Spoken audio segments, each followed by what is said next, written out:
दोस्तों, आज मैं फिर से हाजिर हूँ आपके सामने कक्षा 7 पाठ 1 कुछ और भी दो के अभ्यास और प्रश्नोत्तरी लेकर। उम्मीद है आप सब लोग को अभ्यास अच्छा लगा होगा।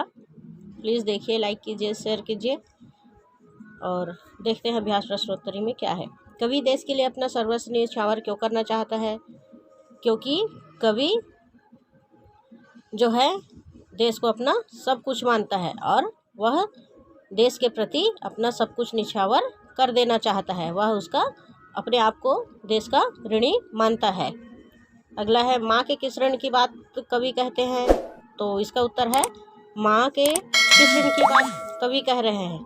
देखिए, धरती माता मातृभूमि जो है उसमें हम लोगों ने जन्म लिया है, खेले हैं, घूमे हैं, एक साथ बैठ के खाते हैं, उसकी धूल मिट्टी के साथ भी खेले हैं। यह हमारी मातृभूमि का हमारा बहुत बड़ा ऋण है। तो इसी ऋण की बात कवि कहता है।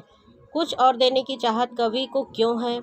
क्योंकि हमारे राष्ट्र माता जो है वह हमें बहुत कुछ देती है। हमें उन्हीं की धरती से है, भूमि से जो है फल फूल कंदमूल मिलते हैं, उसी धरती पे हम खेलते हैं, सब करते हैं। इसीलिए वह जितना ज़्यादा हो सके कवि को राष्ट्र मातृ माता को देना चाहते हैं। कवि स्वयं को अंकिचन क्यों कह रहा है? क्योंकि हमारी जो माता है वह हमें इतना कुछ दे चुकी है कि हम उनका ऋण कभी नहीं उतार सकते, क्योंकि हम उनके जैसे नहीं हैं, हम बहुत गरीब हैं। इसलिए कवि स्वयं को अंकिचन कह रहा है, क्योंकि हम उसका कर्ज कभी भी नहीं उतार सकते हैं।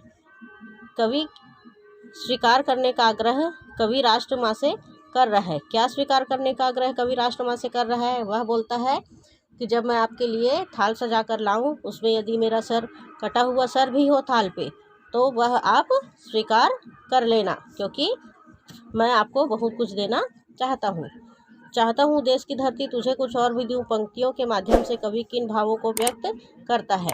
देखिए, कविता में बताया गया है कवि अपना सर्वस्व देने के लिए तैयार है। वह मोह माया का बंधन भी तोड़ देता है, अपने रक्त का कण कण उसको अर्पित कर देता है।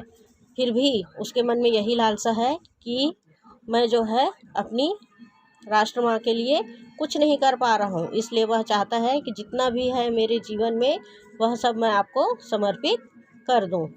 तो ये थे अभ्यास और प्रश्न। आगे इसमें अधिकतर तो कुछ दिया नहीं है भाषा तत्व व्याकरण में। तो आज के लिए इतना ही। अगले में हम पाठ 2 पढ़ेंगे। आज के लिए इतना ही। धन्यवाद। जय हिंद।